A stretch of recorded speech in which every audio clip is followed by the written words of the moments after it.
Hello മക്കളെ, ബോധി entrance അക്കാഡമിയിലെ important question സീരീസിലേക്ക് എല്ലാവർക്കും സ്വാഗതം. അപ്പോൾ നമ്മൾ എക്സാം ഇങ്ങനെ അടുത്തുകൊണ്ടിരിക്കുകയാണ്. വളരെ കുറച്ച് ദിവസങ്ങളല്ലേ ബാക്കിയുള്ളൂ. അപ്പോൾ ഇന്ന് നമുക്ക് ബയോടെക്നോളജിയിൽ വരാവുന്ന കുറച്ച് വരാൻ ചാൻസ് അല്ലെങ്കിൽ ഇമ്പോർട്ടൻ്റ് ആയിട്ട് തോന്നാവുന്ന കുറച്ച് ക്വസ്റ്റ്യൻസിനെയാണ് ഇന്ന് നമ്മൾ ഡിസ്കസ് ചെയ്യാനായിട്ട് പോകുന്നത്. ഓക്കെ, എല്ലാവരും റെഡി അല്ലേ? ഫസ്റ്റ് ക്വസ്റ്റ്യൻ നോക്കാം. Which of the following statements are not true regarding restriction endonucleases? ഇതിൽ കുറച്ച് സ്റ്റേറ്റ്മെൻറ്റ്സ് ഒക്കെ നമുക്ക് തന്നിട്ടുണ്ട്. അതിൽ ഏതൊക്കെയാണ് പറഞ്ഞിരിക്കുന്നത് നോട്ട് ട്രൂ, അത് റെസ്ട്രിക്ഷൻ എൻഡോന്യൂക്ലിയസിന് ചേരാത്തത് ഏതൊക്കെയാണെന്നാണ് നമ്മളോട് സെലക്ട് ചെയ്യാൻ പറഞ്ഞിരിക്കുന്നത്. സോ നമുക്ക് നോക്കാം ഏതൊക്കെയാണ് ഓപ്ഷൻസ് അല്ലെങ്കിൽ സ്റ്റേറ്റ്മെൻറ്റ് എന്തൊക്കെയാണ് തന്നിരിക്കുന്നത്. ഫസ്റ്റ് സ്റ്റേറ്റ്മെൻറ്റ് എന്ന് പറഞ്ഞു കഴിഞ്ഞാൽ they are called molecular scissors. First we can read all the statements. അതിനുശേഷം നോക്കാം ഇത് ട്രൂ ആണോ ഫോൾസ് ആണോ എന്ന്. ഓക്കെ, അപ്പോൾ ഫസ്റ്റ് സ്റ്റേറ്റ്മെൻറ്റ് എന്ന് പറഞ്ഞാൽ they are called molecular scissors. Second statement, these are the enzymes responsible for restricting the growth of bacteriophages in E. coli. Then third statement, they cut the DNA only at the center of the palindromic sites. Then fourth statement, they remove nucleotides only from the ends of the DNA fragments. The last statement എന്താ പറഞ്ഞിരിക്കുന്നത്? They recognize specific palindromic base pairs sequences. അപ്പോൾ ഇത്രയും statement ആണ് നമുക്ക് തന്നിരിക്കുന്നത്. അതിൽ restriction എൻഡോന്യൂക്ലിയസിന് ചേരാത്തത് ഏതൊക്കെ സ്റ്റേറ്റ്മെൻറ്റ്സ് ആണെന്നാണ് നോക്കേണ്ടത്. ഇനി നമുക്ക് വീണ്ടും ഓപ്ഷനിലോട്ട് പോവാം. ഫസ്റ്റ് ഓപ്ഷൻ എന്താണ് പറഞ്ഞിരിക്കുന്നത്? They are called molecular scissors. നമ്മൾ പഠിച്ചതാണ്, അല്ലെങ്കിൽ NCERT അത് ക്ലിയർ ആയിട്ട് പറഞ്ഞിട്ടുണ്ട്. Restriction endonucleases are otherwise called molecular scissors. അങ്ങനെ നോക്കുന്ന സമയത്ത് നമ്മളുടെ ഫസ്റ്റ് സ്റ്റേറ്റ്മെൻറ്റ് എന്താണ്? ട്രൂ ആയിട്ടുള്ളൊരു സ്റ്റേറ്റ്മെൻ്റ് അല്ലേ? Okay, now second statement, these are the enzymes responsible for restricting the growth of bacteriophages in E. coli. അതും കറക്റ്റ് ആയിട്ടുള്ളൊരു സ്റ്റേറ്റ്മെൻ്റ് അല്ലേ? നമ്മുടെ ടെക്സ്റ്റ് ബുക്കിൽ NCERT അതും ക്ലിയർ ആയിട്ട് പറഞ്ഞിട്ടുണ്ട്. റെസ്ട്രിക്ഷൻ എൻഡോന്യൂക്ലിയസസ് എന്ന് പറയുന്നിരിക്കുന്നത് ഈ ബാക്ടീരിയോഫേജസിൻ്റെ ഗ്രോത്ത് റെസ്ട്രിക്റ്റ് ചെയ്യുന്ന ഒരു ടൈപ്പ് എൻസൈംസ് ആണെന്ന് പറഞ്ഞു. അതും കറക്റ്റ് ആയിട്ടുള്ളതാണ്. Now third option, they cut the DNA only at the centre of the palindromic sites. അതൊന്ന് അനലൈസ് ചെയ്തേ. ആ ഒരു statement centre of palindromic sequences ആണോ, അതോ it is A point away from the centre of palindromic sequences ആണോ? ഒന്ന് ആലോചിച്ച് നോക്കിക്കേ, എങ്ങനെയാണ് അതൊരു റെസ്ട്രിക്ഷൻ എൻഡോന്യൂക്ലിയസ് കട്ട് നടത്തുന്നത്? They cut the DNA only at the centre of the palindromic site. അല്ല, അതൊരു റോങ് ആയിട്ടുള്ള സ്റ്റേറ്റ്മെൻ്റ് ആണ്. Restriction endonucleases cut DNA at the some point away from the center of palindromic sequence. അങ്ങനെ വന്നാലായിരുന്നു അതൊരു true ആയിട്ടുള്ള statement ആവുന്നത്. So option C എന്ന് പറയുന്നത് ഒരു ഫോൾസ് സ്റ്റേറ്റ്മെൻ്റ് ആണ്. ഏതാണ് option? They cut the DNA only at the center of the palindromic site. That is a wrong statement. Then D, option D എന്താണ്? They removes nucleotides only from the ends of the DNA. Only from the ends of the DNA fragments. അതാണോ restriction endonucleases എന്ന് പറയുന്നത്? Endonucleases എവിടെയാണ് cut വരുത്തുന്നത്? DNA ഉള്ളിലല്ലേ? Inside the DNA DNA സ്ട്രാൻഡിൻ്റെ ഉള്ളിലായിട്ടാണ് എന്ത് കട്ട് വരുത്തുന്നത്? എൻഡോന്യൂക്ലിയസസ് കട്ട് വരുത്തുന്നത്. ഇത് പറഞ്ഞിരിക്കുന്നത് എന്തിൻ്റെ ക്യാരക്ടറാണ്? They removes nucleotides only from the ends of the DNA fragments എന്ന് പറയുന്നത് it is a characteristic feature of a exonucleases അല്ലേ? ഇതെന്ന് പറയുന്നത് എന്തിൻ്റെയാണ്? എക്സോന്യൂക്ലിയസസിൻ്റെ ഒരു ക്യാരക്ടറാണ്. So this statement is also a wrong statement regarding what? Restriction endonucleases. Then next statement എന്ന് പറഞ്ഞാൽ they recognize specific palindromic base pair sequences. That is a true statement. അത് റിക്കഗ്നൈസ് ചെയ്യുന്നത് എന്താ? റിക്കഗ്നേഷൻ സൈറ്റ് എന്ന് പറഞ്ഞാൽ പാലിൻഡ്രോമിക് സീക്വൻസസ് ആണ്. GAATTC പഠിച്ചിട്ടില്ലേ? അങ്ങനത്തെ ഒരു പാലിൻഡ്രോമിക് സീക്വൻസിനാണ് അത് എന്ത് ചെയ്യുന്നത്? റിക്കഗ്നൈസ് ചെയ്യുന്നത്. അപ്പോൾ ഇതൊരു ട്രൂ സ്റ്റേറ്റ്മെൻ്റ് ആണ്. So choose the answer from the option given below. നമുക്ക് ഓപ്ഷൻ തന്നിട്ടുണ്ട് ഏതൊക്കെയാണ് റോങ് സ്റ്റേറ്റ്മെൻറ്റ്സ് എന്നുള്ളത്. നമ്മളിവിടെ ഐഡൻറ്റിഫൈ ചെയ്തു. Statement C and statement D are the wrong statement. അപ്പോൾ ഇതിൽ ഏത് ഓപ്ഷനാണ് കറക്റ്റ് ആയിട്ടുള്ളത്? ലാസ്റ്റ് ഓപ്ഷൻ അല്ലേ? Statement C and D only are the wrong statement. Others are ബാക്കി വരുന്ന സ്റ്റേറ്റ്മെൻറ്റ്സ് ഒക്കെ എന്താണ്? ട്രൂ സ്റ്റേറ്റ്മെൻ്റ് ആണ് റിഗാർഡിംഗ് റെസ്ട്രിക്ഷൻ എൻഡോന്യൂക്ലിയസസ്. അപ്പോൾ നമ്മുടെ ഫസ്റ്റ് ക്വസ്റ്റ്യൻ ക്ലിയർ ആയെന്ന് വിചാരിക്കുന്നു. Now moving to the next question. Which of the following statements are correct with respect to DNA separation, isolation and visualization? DNA separate ചെയ്യുക, അല്ലെങ്കിൽ DNA isolate ചെയ്യുക and visualize ചെയ്യുക. അതിൻ്റെ ഒരു സ്റ്റെപ്സ് ആണ്, അല്ലെങ്കിൽ അതിൻ്റെ ഒരു സ്റ്റേറ്റ്മെൻറ്റ്സ് ആണ് തന്നിരിക്കുന്നത്. അതിൽ ഏത് സ്റ്റേറ്റ്മെൻ്റ് ആണ് കറക്റ്റ് ആയിട്ടുള്ളതെന്ന് നമുക്ക് സ്റ്റേറ്റ്മെൻറ്റ്സ് നോക്കാം. ഫസ്റ്റ് സ്റ്റേറ്റ്മെന്റ് എന്ന് പറഞ്ഞാൽ the cutting of DNA is done by molecular scissors. Second option എന്ന് പറഞ്ഞാൽ the DNA fragments separated according to their size in an agarose gel upon electrophoresis. Then third, the separated DNA fragments can be seen without staining when exposed to UV light. Then the last option, the separated DNA fragments when stained with ethidium bromide can be seen in visible light. നമുക്കറിയാം what is electrophoresis. Electrophoresis നമ്മൾ പഠിച്ചതല്ലേ. എന്താണ് electrophoresis എന്ന് പറയുന്നത്? അത് laboratory techniques ആണ് for separating fragments of DNA, RNA, proteins ഒക്കെ separate ചെയ്യാനുള്ള ഒരു ടെക്നിക്സ് ആണ്, അല്ലെങ്കിൽ ലബോറട്ടറി ടെക്നിക്സ് ആണ് ഇലക്ട്രോഫോറിസിസ് എന്ന് പറയുന്നത്. അപ്പോൾ നമ്മൾ ഇവിടെ എന്തിൻ്റെ സെപ്പറേഷൻ ആണ് പറഞ്ഞിരിക്കുന്നത്? DNA സെപ്പറേഷൻ അല്ലേ. അപ്പോൾ ഇലക്ട്രോഫോറിസിസിൽ DNA സെപ്പറേഷൻ നടക്കുന്നത് എന്തിൻ്റെ ബേസിലാണ്? എന്തിൻ്റെയൊക്കെ ബേസിലാണ്? The size of the fragment as well as the charges. നമുക്കറിയാം DNA എന്ന് പറഞ്ഞിരിക്കുന്നത് എന്താണ്? നെഗറ്റീവ്ലി ചാർജ്ഡ് ആണ് അല്ലേ. DNA നെഗറ്റീവ്ലി ചാർജ്ഡ് ആണ്. അപ്പോൾ ഇങ്ങനെ ഒരു മീഡിയത്തിൽ ഇതിലെ ഒരു മാട്രിക്സ് ഉണ്ട്. ഈ ഒരു ഇലക്ട്രോഫോറിസിസിനുള്ള മാട്രിക്സ് എന്ന് പറയുന്നത് എന്താണ്? അഗ്രോസ് ജെൽ ആണ്. അഗ്രോസ് ജെൽ ആണ് അതുകൊണ്ടാണ് അഗ്രോസ് ജെൽ ഇലക്ട്രോഫോറിസിസ് എന്ന് പറയുന്നത്. അപ്പോൾ ഇതിലൂടെ എന്ത് ചെയ്യാണ്? ജെല്ലിലൂടെ സീവ് ചെയ്തിട്ടാണ് എന്ത് ഫ്രഗ്മെന്റ്സിന്റെ സെപ്പറേഷൻ, ഫ്രഗ്മെന്റ്സ് മൂവ് ചെയ്യുന്നത്. അതിൽ തന്നെ ഷോർട്ട് ഫ്രഗ്മെന്റ്സ് ആ മൂവ് ഫാസ്റ്റർ അല്ലേ. ഏറ്റവും വേഗത്തിൽ പോകുന്നത് ഏതാണ്? സ്മോൾ ആയിട്ടുള്ള സ്മോൾ ഫ്രഗ്മെന്റ്സ് ആണ് ഏറ്റവും വേഗത്തിൽ പോകുന്നതും. എന്നിട്ട് ഈ ഒരു DNA ബാൻഡ്സിന് അല്ലെങ്കിൽ DNA ഫ്രഗ്മെന്റ്സ് എന്തായിട്ടാണ് ഫോം ചെയ്യുന്നത്? ചെറിയ ബാൻഡ്സ് ആയിട്ട് ഫോം ചെയ്യുന്നു. ഡിപ്പെൻഡ്സ് ഓൺ ദർ സൈസിനെ അനുസരിച്ച് ചെറിയ ബാൻഡ്സ് ആയിട്ട് ഫോം ചെയ്യുന്നു. ഇനി നമുക്ക് അതിനെ കാണണമെങ്കിൽ അല്ലെങ്കിൽ ആ ബാൻഡ്സിനെ വിസിബിൾ ചെയ്യണമെങ്കിൽ it should be stained with one complex stain. ആ കോംപ്ലക്സ് സ്റ്റെയിൻ്റെ പേരെന്താണ്? എത്തിഡിയം ബ്രോമൈഡ് വെച്ചിട്ട് സ്റ്റെയിൻ ചെയ്യണം. ആൻഡ് ആ സ്റ്റെയിൻ ചെയ്ത DNA ബാൻഡ്സ് നമുക്ക് വിസിബിൾ ലൈറ്റിൽ കാണാൻ പറ്റുമോ? ഇല്ല. അത് ഏത് ലൈറ്റിലൂടെ മാത്രമേ കാണാനായിട്ട് പറ്റുള്ളൂ? UV റേഡിയേഷനിലൂടെ മാത്രമേ നമുക്ക് ആ ബാൻഡ് ഒരു റെഡിഷ് ഓറഞ്ച് ആയിട്ടുള്ള ബാൻഡായിട്ട് നമുക്ക് കാണാനായിട്ട് സാധിക്കുള്ളൂ അണ്ടർ UV റേഡിയേഷൻ. അപ്പോൾ ഇത്രയാണ് എന്തിനെ പറ്റി പറയുന്നത്? ഇലക്ട്രോഫോറിസിസിനെ പറ്റി നമ്മൾ പഠിച്ചത്. ബേസ്ഡ് ഓൺ ദാറ്റ് എന്താണ് ഇവിടുത്തെ ആൻസർ എന്ന് നോക്കാം. ഒരു തവണ കൂടെ ക്വസ്റ്റ്യൻ വായിക്കാം. Which of the following statements ആ കറക്റ്റ് എന്നാണ് നമ്മളോട് ചോദിച്ചത്. ഈ സ്റ്റേറ്റ്മെന്റ്സിൽ ഏതൊക്കെ സ്റ്റേറ്റ്മെന്റ്സ് ആണ് കറക്റ്റ് ആയിട്ടുള്ള സ്റ്റേറ്റ്മെന്റ്? നമുക്ക് നോക്കാം. ഫസ്റ്റത്തത് the cutting of the DNA is done by molecular scissors. Long fragments of DNA cut ചെയ്യുന്നത് എന്ത് വെച്ചിട്ടാണ്? റെസ്ട്രിക്ഷൻ എൻഡോന്യൂക്ലിയസസ് വെച്ചിട്ടല്ലേ. ഈ റെസ്ട്രിക്ഷൻ എൻഡോന്യൂക്ലിയസസിന് otherwise known as molecular scissors. അങ്ങനെ പറയുന്ന സമയത്ത് ഈ ഒരു സ്റ്റേറ്റ്മെന്റ് എന്ന് പറഞ്ഞാൽ എന്താണ്? ട്രൂ ആയിട്ടുള്ള ഒരു സ്റ്റേറ്റ്മെന്റ് അല്ലേ. Cutting of DNA is done by molecular scissors വെച്ചിട്ട് DNA ഷോർട്ട് ഫ്രഗ്മെന്റ്സ് ആക്കി കട്ട് ചെയ്തു. That is A true statement. രണ്ടാമത്തെ എന്ന് പറഞ്ഞു കഴിഞ്ഞാൽ ദ DNA ഫ്രഗ്മെന്റ്സ്, അങ്ങനെ കട്ട് ചെയ്തിരിക്കുന്ന ഡിഫറെൻറ്റ് സൈസിലുള്ള DNA ഫ്രഗ്മെന്റ്സിനെ സെപ്പറേറ്റ് ചെയ്യുന്നത് എങ്ങനെയാണ്? According to their size in an agarose gel upon electrophoresis. അതിൻ്റെ സൈസിൻ്റെ ബേസിൽ അഗ്രോസ് ജെല്ലിൽ യൂസിങ് ജെൽ ഇലക്ട്രോഫോറിസിസ് വെച്ചിട്ടാണ് അതിനെ സെപ്പറേറ്റ് ചെയ്യുന്നത്. That is also A true statement. Then third എന്ന് പറഞ്ഞു കഴിഞ്ഞാൽ അങ്ങനെ സെപ്പറേറ്റ് ചെയ്തു. The separated DNA fragments can be seen without staining when exposed to UV light. UV ലൈറ്റിലാണ് എക്സ്പോസ് ചെയ്യേണ്ടത്. പക്ഷേ ആ UV ലൈറ്റിൽ എക്സ്പോസ് ചെയ്ത DNA എങ്ങനെ കാണുള്ളൂ? It should be stained with ethidium bromide. ഈ ഒരു സ്റ്റേറ്റ്മെന്റിൽ പറഞ്ഞിരിക്കുന്നത് എന്താ? Separated DNA fragments can be seen without staining എന്നാണ് പറഞ്ഞിരിക്കുന്നത്. So that is a wrong statement. It should be stained with ethidium bromide. Next last statement എന്ന് പറഞ്ഞാൽ the separated DNA fragments when stained with ethidium bromide can be seen in visible light. ഈ ഒരു സ്റ്റേറ്റ്മെന്റിൽ എവിടെയാണ് തെറ്റ് വന്നിരിക്കുന്നത്? Separated DNA fragments when stained with ethidium bromide അതുവരെ കറക്റ്റാണ്. Can be seen in visible light. Visible ലൈറ്റിലാണോ കാണുന്നത്? അല്ല. It should be seen under UV light. UV ലൈറ്റിലല്ലേ കാണുന്നത്.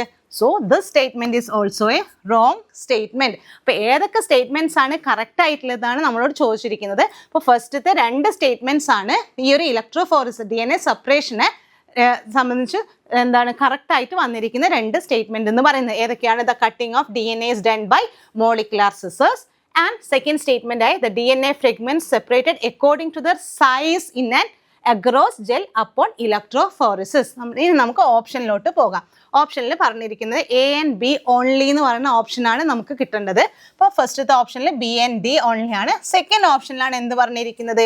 A and B only. So നമ്മളെ ആൻസർ എന്ന് പറയുന്നത് ഏതാണ്? ഓപ്ഷൻ ബി ആണ്, എ ആൻഡ് ബി ഓൺലി. ആ ഫസ്റ്റത്തെ രണ്ട് സ്റ്റേറ്റ്മെന്റ് മാത്രമാണ് എന്ത് കറക്റ്റ് ആയിട്ടുള്ള സ്റ്റേറ്റ്മെന്റ്. ഓക്കെ, നൗ അടുത്ത ക്വസ്റ്റ്യനിലോട്ട് പോവാം. Insertion of a foreign DNA at BAM-H1 site. BAM-H1 site in an E. coli cloning vector PBR322 result in the loss of antibiotic resistance towards. Question കിട്ടിയോ? Insertion of a foreign DNA എവിടെയാണ്? ഇതാണ് നമ്മളുടെ PBR322 എന്ന് പറയുന്നത്. അതിൻ്റെ ampicillin resistance ജീനും ഉണ്ട്, tetracycline resistance ആയിട്ടുള്ള ആ ഒരു പോർഷൻ ഉണ്ട്. അപ്പം ഇവിടെ പറഞ്ഞിരിക്കുന്നത് insertion of a foreign DNA at BAM-H1 site. BAM-H1 site എന്ന് റെക്കഗ്നേഷൻ സൈറ്റ് എന്ന് പറഞ്ഞാൽ ഇവിടെ ആയിട്ടാണ്.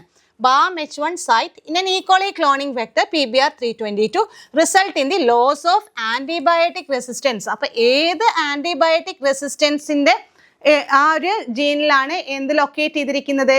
ഈ BAM-H1 എന്ന് പറഞ്ഞ റെസ്ട്രിക്ഷൻ എൻഡോന്യൂക്ലിയസിന്റെ റെക്കഗ്നേഷൻ സൈറ്റ്. നമുക്കറിയാം ഈ PBR322 tetracycline resistant antibiotic tetracycline resistant ആയിട്ടുള്ള ആ മാർക്കർ ഉണ്ടല്ലോ, ആ ജീൻ ഉണ്ടല്ലോ, അവിടെയാണ് എന്തിന്റെ റിക്കഗ്നേഷൻ സൈറ്റ് കാണുന്നത്? BAM-H1 റിക്കഗ്നേഷൻ സൈറ്റ് കാണുന്നത്. അതിലോട്ടാണ് ഈ ഒരു ഭാഗം കട്ട് ചെയ്തിട്ട് അവിടോട്ടാണ് എന്തിനെ ഇൻസേർട്ട് ചെയ്യുന്നത്?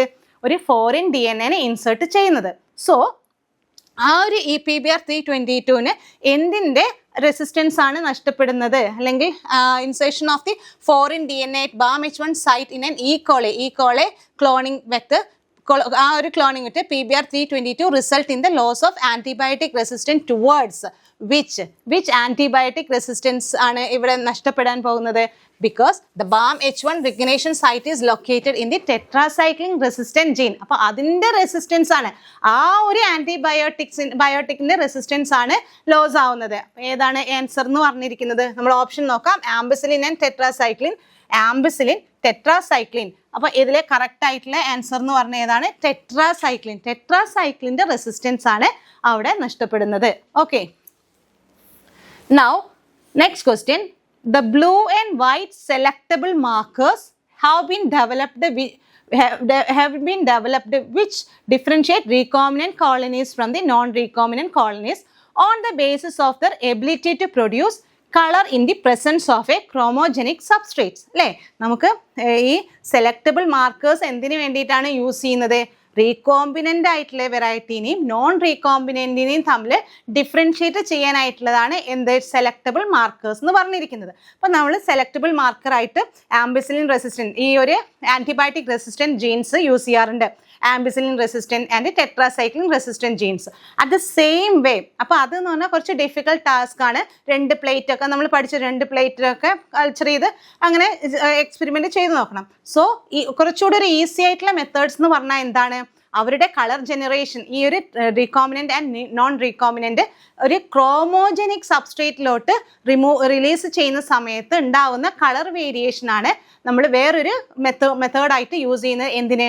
For the separation of recombinant and non recombinant. അപ്പം എന്താണ് ക്വസ്റ്റ്യനിൽ പറഞ്ഞിരിക്കുന്നത്? ഒരു തവണ നോക്കാം. The blue and white selectable markers. അപ്പോൾ ഈ ക്രോമോജനിക് സബ്സ്ട്രേറ്റ്സിൽ റിലീസ് ചെയ്യുന്ന സമയത്ത് സെർട്ടൈൻ ഫോംസിനെ എന്താ നമുക്ക് ഡിസ്കസ് ചെയ്യാം. എന്തിനെ പറ്റിയിട്ടാണ്?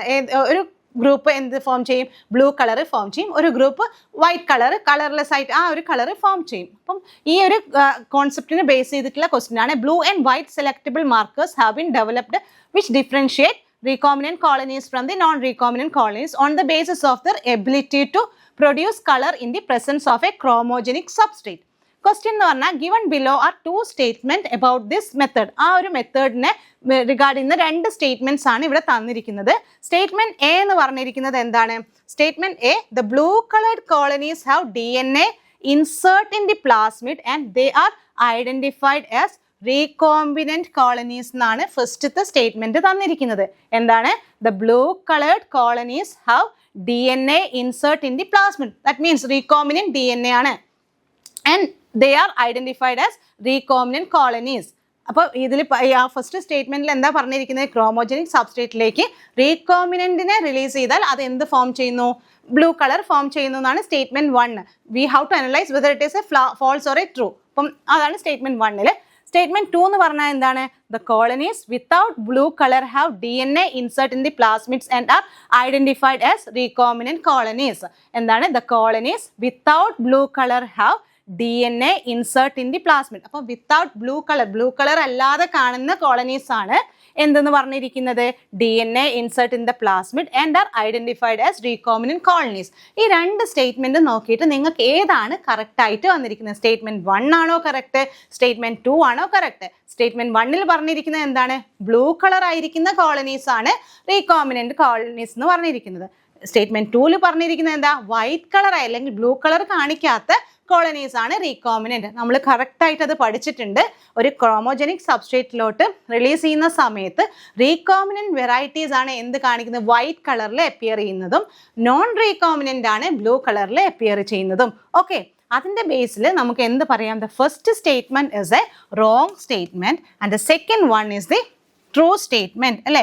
രണ്ടാമത്തെ സ്റ്റേറ്റ്മെന്റ് ആണ് കളർലെസ് ആയിട്ട് കാണുന്ന കോളനീസ് ആണ് എന്ത്? നോൺ റീകോമിനന്റ് എന്ന് പറയുന്നത്. ഓക്കെ, ഒന്നുകൂടെ സ്റ്റേറ്റ്മെന്റ് 2 വായിക്കുക. The colonies without blue colour have DNA insert in the plasmid and are identified as recombinant colonies. അപ്പോൾ അതല്ലേ ട്രൂ ആയിട്ടുള്ള സ്റ്റേറ്റ്മെന്റ്? അപ്പോൾ നമുക്ക് ഓപ്ഷനിലോട്ട് പോവാം. ഓപ്ഷനിൽ പറഞ്ഞിരിക്കുന്നത് statement 1 is correct but statement 2 is incorrect. Second option, statement 1 is incorrect but statement 2 is correct. ആ ഒരു ഓപ്ഷൻ അല്ലേ കറക്റ്റ് ആയിട്ടുള്ള ഓപ്ഷൻ എന്ന് പറഞ്ഞിരിക്കുന്നത്? ഓപ്ഷൻ ബി ആണ് correct option. That is statement 1 is incorrect. Statement 1 പറഞ്ഞിരിക്കുന്നത് ബ്ലൂ കോളനീസ് ആണ് recombinant colonies. That is A wrong statement. Statement 1 is incorrect but the statement 2 is correct. അപ്പോൾ option 2 is the answer of this question. Option B ആണ് correct ആയിട്ട് വന്ന option എന്ന് പറഞ്ഞിരിക്കുന്നത്. Okay, now next question എന്ന് പറഞ്ഞിരിക്കുന്നത് silencing of specific mRNA is possible by RNA interference because of. അപ്പോൾ നമുക്കറിയാം gene silencing. What is gene silencing അല്ലെങ്കിൽ RNA interference എന്ന് പറയുന്നത്? That is happen in eukaryotic cell and it act as an cellular defense mechanism അല്ലേ? ഒരു defence mechanism ആയിട്ട് യൂക്കാരിയോട്ടിൽ act ചെയ്യുന്ന ഒരു പ്രോസസ്സാണ് എന്ത്? RNA interference എന്ന് പറയുന്നത്. അതിന് എന്താണ് സൈലൻസ്? അത് എന്തുകൊണ്ടാണ് RNA സൈലൻസിങ് എന്ന് പറഞ്ഞിരിക്കുന്നത്? അവിടെ ജീൻ എക്സ്പ്രഷൻ ആണ് സൈലൻസ് ചെയ്തിരിക്കുന്നത്. അല്ലെങ്കിൽ ഈ mRNA ഡീഗ്രേഡ് ചെയ്തിട്ട് അതിൻ്റെ ട്രാൻസ്ലേഷനെ പ്രിവെൻറ്റ് ചെയ്യുക. അവിടെയാണ് സൈലൻസിങ് നടക്കുന്നത്. mRNA-യിൽ സൈലൻസിങ് നടന്നിട്ട് ആ ഒരു പ്രോഡക്റ്റ് ഉണ്ടാവാതെ അതാണ് ശരിക്കും എന്ത്? RNA interference അല്ലെങ്കിൽ RNA സൈലൻസിങ് എന്ന് പറയുന്നത്. നമ്മൾ പഠിച്ചിട്ടുണ്ട് ഈ RNA interference-ൽ എന്താണ് ഇൻവോൾവ് ചെയ്യുന്നത്? കോംപ്ലിമെന്ററി ഡബിൾ സ്ട്രാൻഡഡ് RNA ആണ്. എന്താണ് കോംപ്ലിമെന്ററി ഡബിൾ സ്ട്രാൻഡഡ് RNA എന്ന് പറഞ്ഞിരിക്കുന്നത്? കോംപ്ലിമെന്ററി ഡബിൾ സ്ട്രാൻഡഡ് RNA എന്ന് പറഞ്ഞാൽ ഡബിൾ സ്ട്രാൻഡഡ് RNAs ആണ്. ഡബിൾ സ്ട്രാൻഡഡ് RNA ഇങ്ങനെയാണ്. ഡബിൾ സ്ട്രാൻഡഡ് RNAs ആണ്. ഇവിടെ നിങ്ങൾക്ക് ഡയഗ്രത്തിൽ കാണാം double stranded RNA and one of its strand. ആ ഒരു ഡബിൾ സ്ട്രാൻഡഡ് RNA-യിൽ ഒരു സ്ട്രാൻഡ് എന്ന് പറയുന്നത് എന്താണ്? Which is complementary to the target RNA. Target RNA-ക്ക് കോംപ്ലിമെന്ററി ആയിട്ടുള്ള ഒരു സ്ട്രാൻഡാണ് ഈ ഡബിൾ സ്ട്രാൻഡഡ് RNA-യിലുള്ളത്. സോ അത് ഈ കോംപ്ലിമെന്ററി ഡബിൾ സ്ട്രാൻഡഡ് RNA സെല്ലിലേക്ക് എൻ്റർ ചെയ്യുന്ന സമയത്ത് this double stranded RNA become separated. ഈ രണ്ട് സ്ട്രാൻഡും എന്താവും? സെപ്പറേറ്റ് ആയിട്ട് ഏത് സ്ട്രാൻഡാണോ കോംപ്ലിമെന്ററി ആയിട്ടുള്ളത്, ഈ ടാർഗറ്റ് RNA-ക്ക് കോംപ്ലിമെന്ററി ആയിട്ടുള്ള ഈ ഒരു സ്ട്രാൻഡില്ലേ, ഇതിൽ കോംപ്ലിമെന്ററി ഡബിൾ സ്ട്രാൻഡഡിൽ ആ സ്ട്രാൻഡ് വന്നിട്ട് ടാർഗറ്റ് RNA-യിൽ വന്ന് ബൈൻഡ് ചെയ്യും. അങ്ങനെ ടാർഗറ്റ് RNA ഡീഗ്രേഡ് ആയിട്ട് entire translation become prevented. That is actually RNA interference or RNA silencing. നമുക്കറിയാം. അപ്പോൾ നമ്മളെ ക്വസ്റ്റ്യനിൽ പറഞ്ഞിരിക്കുന്നത് എന്താ? Silencing of specific mRNA is possible by RNA interference because of. Options പറഞ്ഞിരിക്കുന്നത് because of complementary tRNA, non-complementary ssRNA, complementary double-stranded RNA and inhibitory ssRNA. എന്താണ് നമ്മുടെ answer? ഇവിടെ ഓപ്ഷൻ സി കറക്റ്റ് ആയിട്ട് തന്നിട്ടുണ്ട്. കോംപ്ലിമെന്ററി ഡബിൾ സ്ട്രാൻഡഡ് RNA എന്ന് പറഞ്ഞിരിക്കുന്നത്. Now next question എന്ന് പറഞ്ഞാൽ thermostable DNA polymerase used in PCR was isolated. It's A direct question, simple question ആണ്. PCR യൂസ് ചെയ്യുന്ന DNA പോളിമറേസ് ആണ് എന്ത്? ടാക് പോളിമറേസ് അല്ലെങ്കിൽ തെർമോസ്റ്റേബിൾ പോളിമറേസ് എന്ന് പറയുന്നത്. ഈ DNA പോളിമറേസ് എവിടെ നിന്നാണ് ഐസൊലേറ്റ് ചെയ്തിരിക്കുന്നത്, ഏത് ഓർഗാനിസത്തിൽ നിന്നാണ് ഐസൊലേറ്റ് ചെയ്തിരിക്കുന്നത്? First option Thermus aquaticus, Escherichia coli, Agrobacterium, tumefaciens, Bacillus thuringiensis. ഏത് ബാക്ടീരിയ എന്നാണ് ടാക് പോളിമറേസിനെ ഐസൊലേറ്റ് ചെയ്തിരിക്കുന്നത്? ഡയറക്റ്റ് ആയിട്ടുള്ള ക്വസ്റ്റ്യൻ ആണ്. We know it is from the Thermus aquaticus. Option A is the correct option. It is isolated from Thermus aquaticus. Okay. Now, next question എന്ന് പറഞ്ഞു കഴിഞ്ഞാൽ given below are two statements. One is labeled as assertion and other is labeled as reason. എന്താണ് assertionൽ പറഞ്ഞിരിക്കുന്നത്? When a particular restriction enzyme cuts strands of DNA, overhanging stretches or sticky ends are formed. Okay. Reason എന്താണ്? Some restriction enzymes cut the strands of DNA a little away from the center of palindromic sites. Reason ആണ്. അപ്പോൾ നമുക്കൊന്ന് evaluate ചെയ്ത് നോക്കാം. What is restriction enzymes എന്ന് പറഞ്ഞു കഴിഞ്ഞാൽ DNA molecular scissors ആണ് കട്ട് ചെയ്യുന്നതാണ്. എങ്ങനെയാണ് ഒരു റെസ്ട്രിക്ഷൻ എൻസൈം കട്ട് ചെയ്യുന്നത്? നമുക്കൊരു എക്സാമ്പിൾ ആയിട്ട് ഇരിക്കാം. എക്കോ R1ന്റെ റെക്കഗ്നേഷൻ സീക്വൻസ് എന്താണ്? GAA TTC.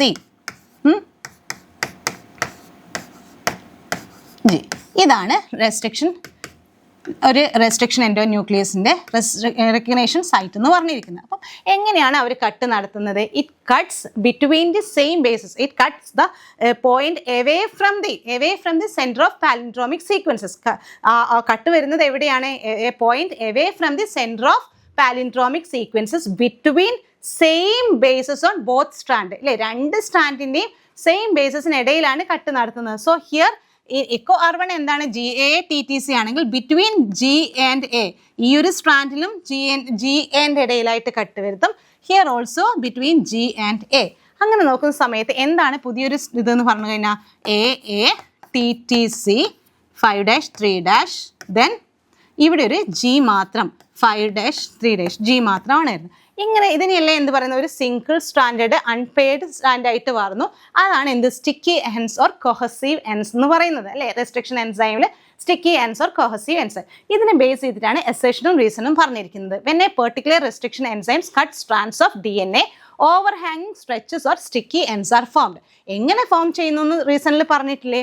Some restriction enzyme cut the strands of DNA little away from the center of palindromic sequences and that produces what? Sticky ends or cohesive ends. So here assertion true ആണ്, reason true ആണ്, and reason is the correct explanation of the assertion. Okay, ആ ഒരു option ആണ് correct ആയിട്ടുള്ളത്. ഏതാണ് option എന്ന് പറഞ്ഞിരിക്കുന്നത്? Both A and R are correct and R is the correct explanation of the A. Option B is the correct option. Okay. Now the next question എന്ന് പറഞ്ഞാൽ given below are two statements. One is labeled as assertion and other is labeled as reason. Assertion എന്താണ്? Polymerase chain reaction is used in DNA amplification. True ആയിട്ടുള്ള statement അല്ലേ? നമുക്ക് ആവശ്യമുള്ള DNA അതിനെ amplify ചെയ്യാൻ more copies ഉണ്ടാക്കുന്ന ഒരു method അല്ലേ പോളിമറേസ് ചെയിൻ റിയാക്ഷൻ അല്ലെങ്കിൽ PCR എന്ന് പറയുന്നത്. സോ അസേർഷൻ എന്താണ്? ട്രൂ ആണ്. റീസണിലോട്ട് പോയാൽ the ampicillin resistant gene is used as a selectable marker to check transformation. That is also അല്ലേ, സെലക്ടബിൾ മാർക്കേഴ്സ് എന്തിനാണ്? നമ്മൾ ട്രാൻസ്ഫോമൻ്റ് ആണോ നോൺ ട്രാൻസ്ഫോമൻ്റ് ആണോ എന്ന് അറിയാൻ വേണ്ടിയിട്ട് യൂസ് ചെയ്യുന്നതല്ലേ ആംബിസിലിൻ ആൻഡ് ടെട്രാസൈക്ലിൻ. അപ്പം റീസണും ട്രൂ ആണ്. ഇവിടെ എന്തെങ്കിലും ഇനി മൂന്നാമത് നമ്മൾ സ്റ്റെപ്പ് എന്താണ്? റീസൺ കറക്റ്റ് എക്സ്പ്ലനേഷൻ ആണോ ഈ അസേർഷൻ്റെ എന്ന് നോക്കാം. ഇവിടെ റീസണിന് അല്ലെങ്കിൽ അസേർഷന് സപ്പോർട്ട് ചെയ്യുന്നതല്ല എന്ത്? റീസൺ എന്ന് പറഞ്ഞിരിക്കുന്നത്. But two statements are true but R is not the correct explanation of the A. അങ്ങനെ ഓപ്ഷൻ ഉണ്ടോ നോക്കാം. Both A and R are correct and R is the correct explanation. അതല്ല നമ്മളുടെ ആൻസർ എന്ന് പറയുന്നത്. സെക്കൻഡ് എന്ന് പറഞ്ഞാൽ both A and R are correct but R is not correct the explanation of the assertion. അല്ലേ, അപ്പം നമ്മളുടെ ഓപ്ഷൻ B ആണ് കറക്റ്റ് ഓപ്ഷൻ എന്ന് പറഞ്ഞിരിക്കുന്നത്. Okay. Now next question. In human protein named alpha-1 antitrypsin. ഹ്യൂമൻ്റെ ഒരു protein ആണ് എന്ത്? alpha-1. Liver secrete ചെയ്യുന്ന ഒരു പ്രോട്ടീൻ ആണ് alpha-1 antitrypsin. Obtained from the transgenic animal is used for the treatment of. ഇപ്പോൾ ട്രാൻസ്ജെനിക് ആനിമൽസിന് ഇത് ഐസൊലേറ്റ് ചെയ്തിരിക്കുന്നത് എന്തിൻ്റെ ട്രീറ്റ്മെൻറ്റിന് വേണ്ടിയിട്ടാണ്? അപ്പോൾ നമുക്കറിയാം alpha-1 antitrypsin എന്ന് പറഞ്ഞാൽ എന്താണ്? It is a protein secreted by the liver which shield the ലങ്സിനെ പ്രൊട്ടക്റ്റ് ചെയ്യുന്നൊരു എന്താണ് ഒരു പ്രോട്ടീനാണ് alpha-1 antitrypsin എന്ന് പറഞ്ഞിരിക്കുന്നത്. അത് ട്രാൻസ്ജെനിക് ആനിമൽസിന് ഐസൊലേറ്റ് ചെയ്തെടുത്ത് അത് ഏതിൻ്റെ ട്രീറ്റ്മെൻറ്റ്, എന്ത് ഡിസീസിൻ്റെ ട്രീറ്റ്മെൻറ്റിനാണ് യൂസ് ചെയ്യുന്നത്? ഓപ്ഷൻ നോക്കാം. Emphysema, Alzheimer's disease, rheumatoid arthritis, cystic fibrosis. ഇതിൽ ഏതാണ് ലങ് റിലേറ്റഡ് ആയിട്ടുള്ള ഡിസോർഡർ എന്ന് പറഞ്ഞിരിക്കുന്നത്? എംഫിസിമിയ അല്ലേ? ലങ്സിൻ്റെ ആൽവിയോളിയിൽ ഡാമേജ് വന്നിട്ട് ആ ഒരു ഓക്സിജൻ അല്ലെങ്കിൽ ആൽവിയോളിൻ്റെ സർഫസ് ഏരിയ കുറഞ്ഞിട്ട് ഓക്സിജൻ്റെ ക്യാരിങ് കപ്പാസിറ്റി കുറയുന്ന ആ ഒരു കണ്ടീഷനാണ് എന്ത് പറയുന്നത്? എംഫിസിമ. അപ്പോൾ എംഫിസിമയ്ക്ക് ട്രീറ്റ് ചെയ്യാനായിട്ടാണ് എന്ത് യൂസ് ചെയ്യുന്നത്? α1 ആൻറ്റിട്രപ്സിൻ യൂസ് ചെയ്യുന്നത്. ഓക്കെ, അവർ ആൻസർ എന്ന് പറഞ്ഞു കഴിഞ്ഞാൽ ഓപ്ഷൻ എ ആണ് emphysema. Then toxin protein isolated from Bacillus thuringiensis coded by which of the following genes would control? അങ്ങനെയാണ് നോക്കേണ്ടത്. കോട്ടൺ ബോൾവേംസ് ആൻഡ് കോൺ ബോറേഴ്സ്, ഈ രണ്ടിനെയും കൺട്രോൾ ചെയ്യാൻ യൂസ് ചെയ്യുന്ന ജീൻ ഏതാ? ടോക്സിൻ റിലീസ് ചെയ്യുന്ന ജീൻ ഏതാണ്? അപ്പം ബാസിലസ് തുറിഞ്ചിനസിസ് BT ഒരു ടോക്സിൻ റിലീസ് ഔട്ട് ചെയ്യുന്നുണ്ട്. അതിന് സ്പെസിഫൈ ഈ ടോക്സിനെ റിലീസ് ചെയ്യാനായിട്ട് സ്പെസിഫിക് ആയിട്ടുള്ള എന്തുണ്ട്? ജീൻസ് ഉണ്ട്. ഈ സ്പെസിഫിക് ജീൻസ് എങ്ങനെയാണ് എന്തിനെ ഡിപ്പെൻഡ് ചെയ്തിരിക്കും? Type of the crop and as well as the ഈ പെസ്റ്റ്. അപ്പോൾ നമ്മളോട് ചോദിച്ചിരിക്കുന്നത് എന്താണ്? കോട്ടൺ ബോൾവേംസിനെയും അതേപോലെ കോൺ ബോററിനെയും കൺട്രോൾ ചെയ്യാനായി ആ ഒരു ടോക്സിൻ റിലീസ് ഔട്ട് ചെയ്യുന്ന ജീൻ ഏതാണെന്നാണ്. നമുക്ക് ക്ലിയർ ആയിട്ട് NCERTയിൽ അത് വ്യക്തമാക്കി തന്നിട്ടുണ്ട്. കോട്ടൺ ബോൾവേംസിനെ കൺട്രോൾ ചെയ്യാനായിട്ട് ടോക്സിൻ റിലീസ് ചെയ്യുന്ന ജീൻസ് ആണ് ഏതൊക്കെ? ക്രൈ1, ക്രൈ ജീൻ ആണ് മെയിൻലി. ക്രൈ ജീൻ ആണ് ഏത് BT ടോക്സിൻ റിലീസ് ചെയ്യുന്നത്. അതിൽ തന്നെ എന്ത് ഡിഫറൻസ് ഇതുണ്ട്. അത് ക്രൈ1 AC ആൻഡ് ക്രൈ2 AB ആണ് എന്തിനു വേണ്ടിയിട്ടുള്ളത്? ബോൾവേംസിനെ, കോട്ടൺ ബോൾവേംസിനെ കിൽ ചെയ്യാനായിട്ട് അല്ലെങ്കിൽ ബോൾവേംസിനെ കൺട്രോൾ ചെയ്യാനായിട്ട് യൂസ് ചെയ്യുന്നത്. ആൻഡ് ക്രൈ1 AB ആണ് എന്ത്? കോൺ ബോററിനെ കൺട്രോൾ ചെയ്യാനായിട്ട് യൂസ് ചെയ്യുന്നതും. അപ്പം നമ്മൾ ആൻസർ എന്ന് പറഞ്ഞാൽ എന്താണ്? നമ്മളോട് ചോദിച്ചിരിക്കുന്നത് ബോൾവേംസ് ആൻഡ് കോൺ ബോറേഴ്സ് ആണ്. സോ ഓപ്ഷൻ എ അല്ലേ? ക്രൈ1 AC ആൻഡ് ക്രൈ1 AB അല്ലേ? ക്രൈ1 AC ആൻഡ് ക്രൈ1 AB ആണ് നമ്മുടെ ആൻസർ ആയിട്ട് പറഞ്ഞിരിക്കുന്നത്. സോ അപ്പോൾ നമ്മൾ ഈ ഒരു സെക്ഷനിൽ ബയോടെക്നോളജിയിലെ കുറച്ച് ഇമ്പോർട്ടൻറ്റ് ക്വസ്റ്റ്യൻസ് ആണ് ഡിസ്കസ് ചെയ്തിരിക്കുന്നത്. നിങ്ങൾക്ക് ഉപയോഗമായി എന്ന് തോന്നുന്നു. Thank you so much.